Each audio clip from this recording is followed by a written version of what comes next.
Hey everyone, Token Dave over here, dorky token black guy who's just trying to get by. So, there's a new Shaft movie coming out in June. So, with that bit of news, now's a good time to talk about Shaft. Oh wait, I already reviewed the original 1971 movie last year. General audiences would say, alright, you did that already, talk about the 2000 movie. Hold your horses. People tend to forget that there was an original trilogy of movies done in the 70s. So before I even think about talking about the 2000 movie, I should finish off the original trilogy by talking about the second movie, Shaft's Big Score. Out of the blue, John Shaft is called and hired by Cal Asby, an old friend of his. Before he gets any details about the unexpected call, Cal is killed. Now, Shaft is thrown in the middle of a brewing turf war over Queens between a mob family and the Harlem underworld as he tries to discover who killed his friend. So, people responded very positively to the new trailer that dropped. And I did not have that positive, feel, since I'm a big fan of the franchise. But I'm more a fan of the original novels, which I read. And the thing is, the movies after the original kind of went the way the Predator movies kind of had. Now, I will say that Shaft's Big Score is actually the best of the sequels, which is not really saying much.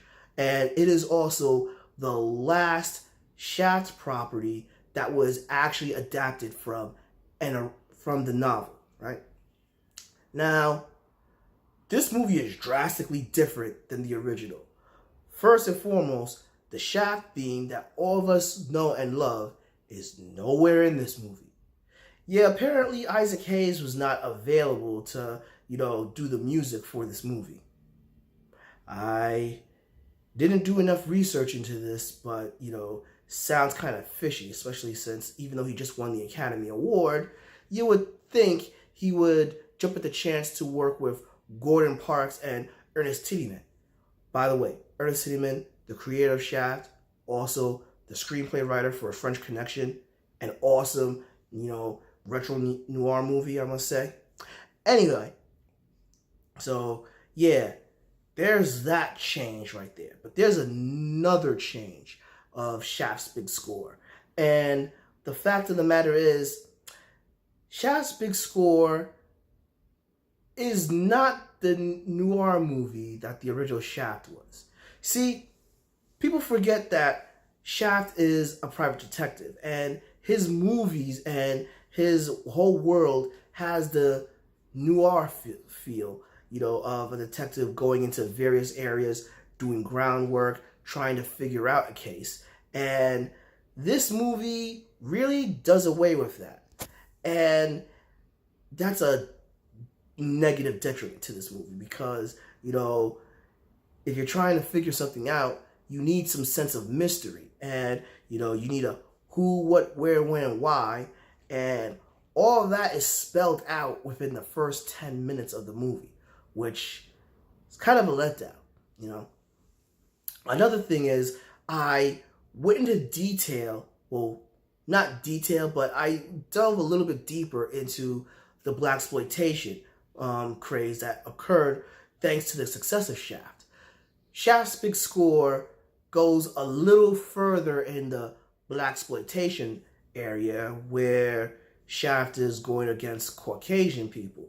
Well, against the mob again, which it is a product of the 70s because, usually when you're talking about things in New York City, when it talks about the criminal underworld and everything, especially around the 70s, you still had the remnants of the Italian mafia and the beef between the Italian mafia and, the black underworld. Another thing this movie does that is severely different from the original movie is the characters. Like, you didn't really like any of the characters. This includes Shaft himself. Shaft is not his charming self in this. He is more of the straightforward, bad attitude, badass, private detective that really doesn't do that much detective work in the movie, and as well as we don't see him following along trying to figure clues out because everything's laid out for us. The only character that is somewhat likable in this is Rita, a person that is indirectly involved with the case, who I have to say, for a chick that was with the wrong type of guy, one thing she was not tolerating was getting her ass kicked. Something that most women nowadays, I think, they kind of got to get on the ball with again. There is returning cast members with Bumpy and Willie from the previous movie, and those three are the only likable people in this movie. The antagonist to this movie is a 70s beatnik that tries to be cool and classy and all, but still has some intimidation, but doesn't come off much threatening or much like a force.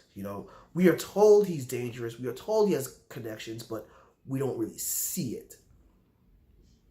For a movie that is still adapted from its original conception, they dropped the ball a lot with the music, the characters, the detective work, the noir feel. The only thing good that I can say is the action sequences are better and the climax is much better. But overall, Shaft's big score, it's alright. If you're a big fan of the franchise and if you read the novel, stay tuned for my AA because I got a lot to say there. Agree? Disagree? Please drop me a comment below, give me a like, follow me on Facebook at Token Dave, or on Twitter or Instagram Token Dave 80. Subscribe and ring that bell so you know when a new video loads. But until then, this has been Token Dave, dorky token black guy who's just trying to get by. Catch all of y'all later.